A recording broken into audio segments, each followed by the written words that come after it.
درود پاک پڑھیں۔ اللہم صلی علی سیدنا و نبینا و شفیعنا و حبیبنا مولانا محمد معدن جود الکرم و آلہ الکرام و ابنہ الکریم و امتہ الکریم۔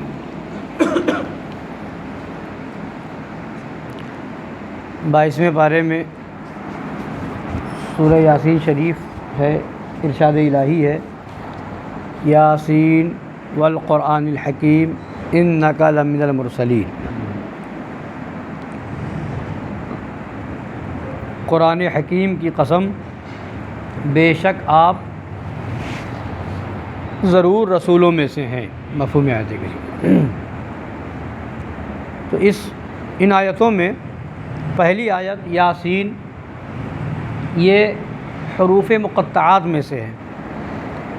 قرآن پاک میں 3 طرح کی آیتیں ہیں۔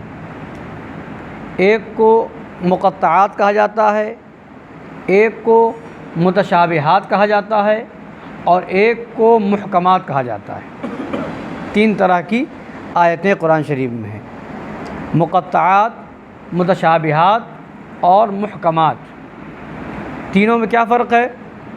مقطعات ان آیتوں کو کہتے ہیں جن کا معنی اللہ و رسول کے علاوہ کوئی نہیں جانتا، ترجمہ جس کا کوئی نہیں جانتا، یا تو اللہ جانتا ہے یا اللہ کے رسول صلی اللہ تعالیٰ علیہ وآلہ وسلم جانتے ہیں۔ جیسے الف لام میم،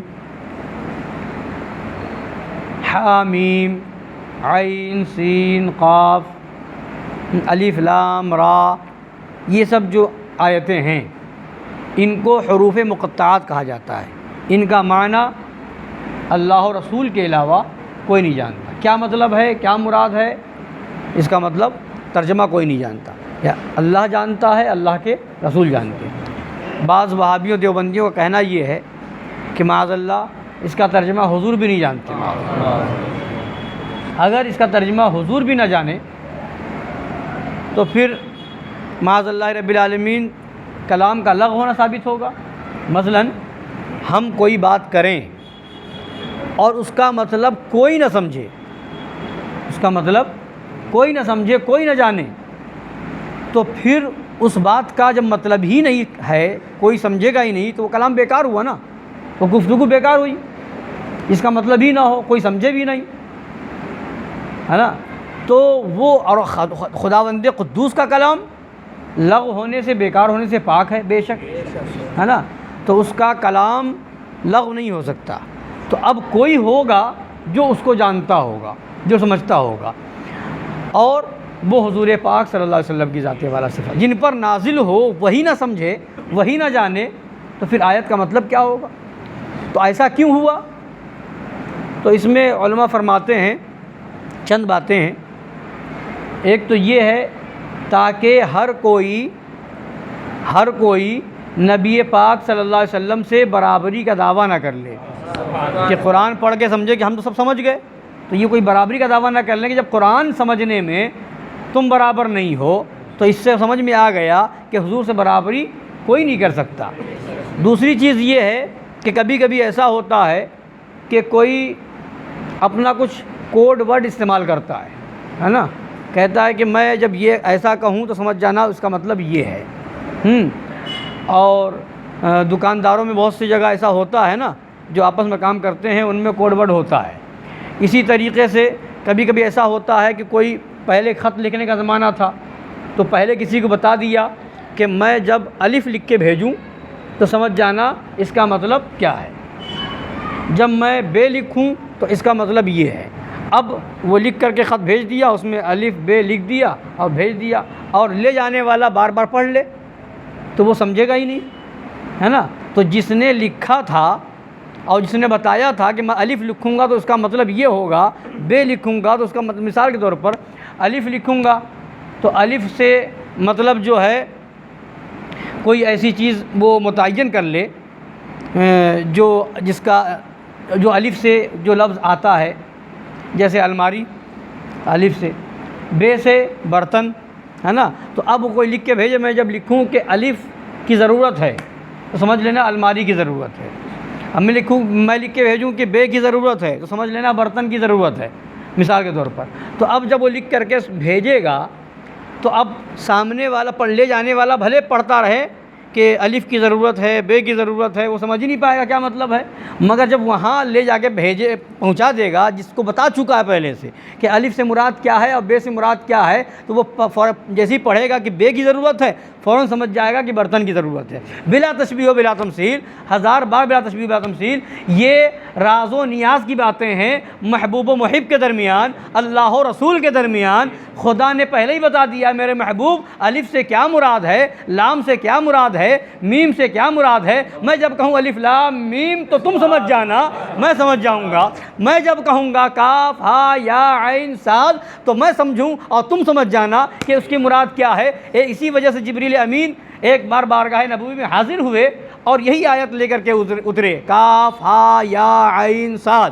جب انہوں نے پڑھا کاف، نبی نے فرمایا میں نے جان لیا۔ انہوں نے پڑھا ہا، نبی نے فرمایا میں نے جان لیا۔ یا، نبی نے فرمایا میں نے جان لیا۔ عین، نبی نے فرمایا میں نے جان لیا۔ صاد، نبی نے فرمایا میں نے جان لیا۔ وہ پڑھتے گئے، نبی نے فرمایا میں نے جان لیا۔ جبریل امین عرض کرتے ہیں یا رسول اللہ، اللہ نے آپ سے کیا فرمایا، آپ نے کیا جانا، مجھے کچھ پتہ نہیں چلا۔ تو یہ ہے محبوب و محب کے درمیان، خدا و رسول کے درمیان راز و نیاز کی باتیں ہیں، اللہ جانے، اللہ کے رسول جانے۔ تو یہ جبریل امین بھی نہیں جانتے اس کا ترجمہ کیا ہے۔ تو یہ اس کو کہتے ہیں حروف مقطعات، اور ایک ہے آیات متشابہات۔ آیات متشابہات اس کا ترجمہ تو ہوتا ہے مگر جو ترجمہ ہو رہا ہے وہ اس کی مراد نہیں ہے، اس کی مراد کچھ اور ہے۔ اگر وہ مراد ہم لے لیں گے تو غلط ہو جائے گا۔ مثلا قرآن پاک میں آج تراویح میں تلاوت ہوئی ید اللہ فوق ایدیہم۔ ید اللہ کا معنی، ید معنی ہوتا ہے ہاتھ، ید معنی ہاتھ، ید اللہ کا معنی اللہ کا ہاتھ۔ اللہ تو ہاتھ سے پاک ہے، اللہ جسم سے پاک ہے، جسمانیات سے پاک ہے نا، وہ جسم ہی نہیں، جسمانیات، جسم و جسمانیات سے پاک ہے، ہاتھ سے پاک ہے۔ اسی طریقے سے وجہ ربی کا قرآن شریف میں آیا ہے نا، وجہ معنی چہرہ، وجہ ربی کا مطلب تمہارے رب کا چہرہ۔ تو اللہ جسم سے پاک ہے، چہرے سے پاک ہے۔ تو ترجمہ تو ہو رہا ہے مگر اس کی مراد کیا ہے ہم وہ نہیں جان سکتے، اس کی مراد ہم نہیں جان سکتے۔ یہاں پر جو ظاہر ہے وہ مراد نہیں اور جو مراد ہے وہ پتہ نہیں، تو یہ مراد کیا ہے وہ اللہ جانے، اللہ کے رسول جانے۔ ترجمہ ہوگا مگر جو ظاہر ترجمہ ہے وہ اس کی مراد نہیں ہے۔ اگر ید اللہ کی ظاہر مراد لے لیں یعنی اللہ کا ہاتھ، تو اگر یہ عقیدہ رکھ لے کہ اللہ ہاتھ بھی رکھتا ہے جیسے ہمارے تمہارے ہاتھ ہے تو کافر ہو جائے گا۔ اگر وہ یہ عقیدہ بنا لے وجہ ربی کا پڑھ کر کے کہ اللہ کا چہرہ، تو جیسے ہمارا آپ کا چہرہ ویسے اللہ کا چہرہ، اگر یہ کوئی عقیدہ بنا لے کافر ہو جائے گا۔ تو جو ظاہر ہے ترجمہ تو ہوگا، وجہ ربی کا ترجمہ اللہ کا چہرہ بظاہر آیت کا ہوگا، ید اللہ کا ترجمہ بظاہر ید اللہ، اللہ کا ہاتھ ہوگا، مگر جو اس کی مراد ہے وہ معلوم نہیں اور جو ظاہر ہے وہ اس کی مراد نہیں۔ تو اس کو کہتے ہیں آیات متشابہات، اس کو کہتے ہیں آیات متشابہات۔ آیات متشابہات سے استدلال نہیں ہو سکتا، یعنی اس سے دلیل نہیں پکڑی جا سکتی، اس کو دلیل میں پیش نہیں کیا جا سکتا۔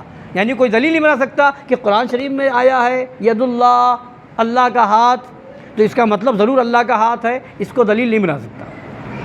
آیات متشابہات کو دلیل نہیں بنا، اس سے دلیل نہیں پکڑ سکتے، استدلال نہیں کر سکتے کہ اس کا مطلب یہ کہ اللہ کا ہاتھ ہے، اب یہ کوئی مطلب نکال کر کے استدلال کرے، یہ نہیں کر سکتے۔ آیات متشابہات کا مطلب اللہ جانتا ہے اس کی مراد کیا ہے، ظاہر ترجمہ تو یہ ہوگا مگر اس کی، اب علماء نے اس کے معنی بتائے ہیں کہ علماء نے یہ بتایا کہ علماء متأخرین نے فرمایا کہ ید سے مراد اللہ کی قدرت ہے، ید سے مراد اللہ کی قدرت ہے، وجہ سے مراد اللہ کی ذات ہے۔ اس طرح سے معنی، صحیح معنی بیان کیے گئے مگر حقیقت میں کیا اس کی مراد ہے وہ اللہ جانتا ہے، اللہ کے رسول جانتے۔ اسی وجہ سے آیات متشابہات سے دلیل نہیں پکڑ سکتے، استدلال نہیں کر سکتے۔ دو باتیں ہوئی، دو آیتیں، مقطعات ان کا ترجمہ ہی نہیں جانتا کوئی، دلیل کیا بنائے گا اس کو، ہے نا، اور آیات متشابہات کہ ظاہر معنی تو ہو جائے گا مگر اس کو دلیل میں پیش نہیں کر سکتا، اس سے استدلال نہیں کر سکتا۔ اس سے استدلال کرنا غلط ہوگا۔